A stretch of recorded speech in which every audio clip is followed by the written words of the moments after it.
Vamos abrir o noticiário, então, falando da eleição lá na Bolívia. A presidente interina do país, a Jeanine Áñez, disse hoje que o candidato de esquerda, Luiz Arce, venceu em primeiro turno o pleito presidencial. Aspas para ela.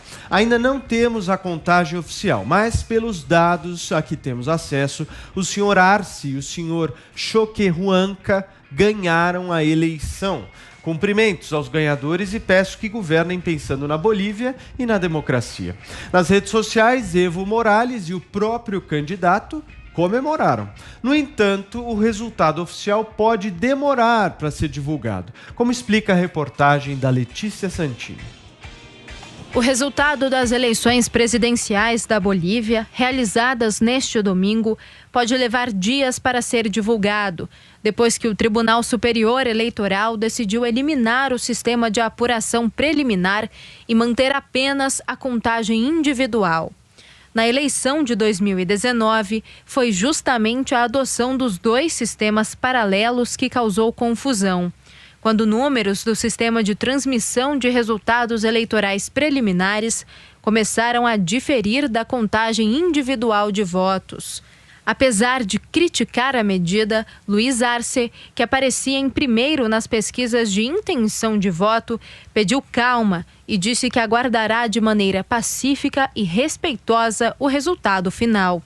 Após votar, Arce ressaltou que seu partido, o Movimento ao Socialismo, já havia feito ressalvas sobre a contagem rápida. Solución democrática, nosotros no tomamos el poder con las armas, nosotros tomamos el poder con esta vía democrática. Seu principal adversário, o ex-presidente Carlos Mesa, também lamentou a decisão do Tribunal Superior Eleitoral, mas disse entendê-la.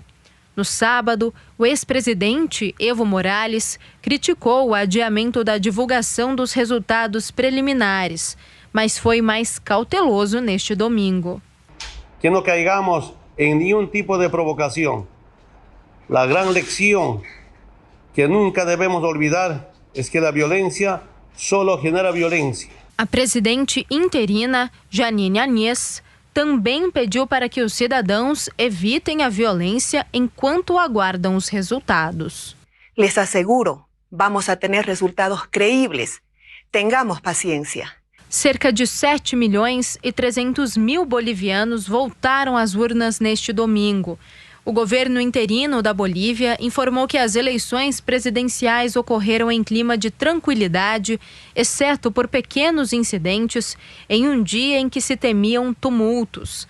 Medidas para evitar a disseminação do coronavírus, como manter distância entre os eleitores, retardaram o processo de votação, geraram longas filas e uma espera de mais de 2 horas para entrar em algumas sessões eleitorais.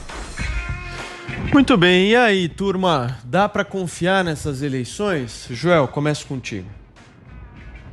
Confiar sim, mesmo porque, apesar das suspeitas que teve lá atrás, não se chegou a provas de fraude que alterasse o resultado. O que a gente pode dizer é que, independente do resultado das eleições, o governo Morales, aí nos anos que ele esteve no poder, ele deteriorou a democracia boliviana. Ele tentou instaurar um poder eterno, inclusive mudando a Constituição, não foi bem sucedido, mas ele, sem sombra de dúvida, se encaixa perfeitamente na definição de um líder populista, no caso de esquerda. Ele vai aparelhando diversas instituições, ele tenta mudar as regras do jogo para o favorecer sempre, de forma a ficar perpetuamente no poder. O que está acontecendo agora? Veja, diferentemente da Venezuela, que depois de um período em que o petróleo estava em alta e o governo teve muito sucesso, mas depois disso ele afundou e a população hoje vive na miséria. Na Bolívia, a política econômica do governo Morales, ela, embora por um lado tenha nacionalizado empresas, ela por outro também tentou manter a ordem fiscal da casa.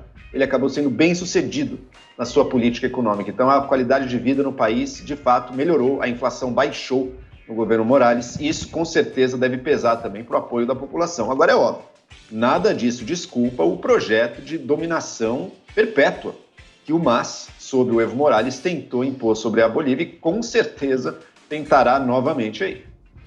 Adriles, o que representa essa eleição na Bolívia? Representa, sobretudo, aquela velha máxima, né? Infelizmente, Ou, quer dizer, dizendo de maneira muito fria, o povo troca tranquilamente a sua liberdade por uma segurança. E não dá pra gente criticar um povo que tem uma tradição de pobreza, miséria, exclusão social e desigualdade, como havia na Bolívia, né? Pode ser até que a longo prazo essa coisa de estatizar os meios de produção, de estatizar a empresa, congelar a economia nas mãos do Estado, surta efeitos negativos. Mas, nos últimos anos, deu certo. É uma síndrome de Estocolmo, né? Um povo que se vê exatamente à mercê de um apadrinhado do Evo Morales, que era um tiranete. Ou seja, como o Joel bem disse, ele aparelhou as instituições, ele cerceou liberdades constitucionais, ele chegou, na época que houve a denúncia de fraude, a incitar alguns dos seus apoiadores a bloquearem estradas para impedir caminhões com reservas de comida. Ou seja, ele não liga simplesmente de poder até fazer com que a população passe fome para seus interesses totalitários. Mas mesmo na última eleição, que houve denúncia de fraude, ele teve uma votação muito, mas muito expressiva, né? A consciência da população do significado e da importância vital da liberdade, ela se dá realmente a longo prazo.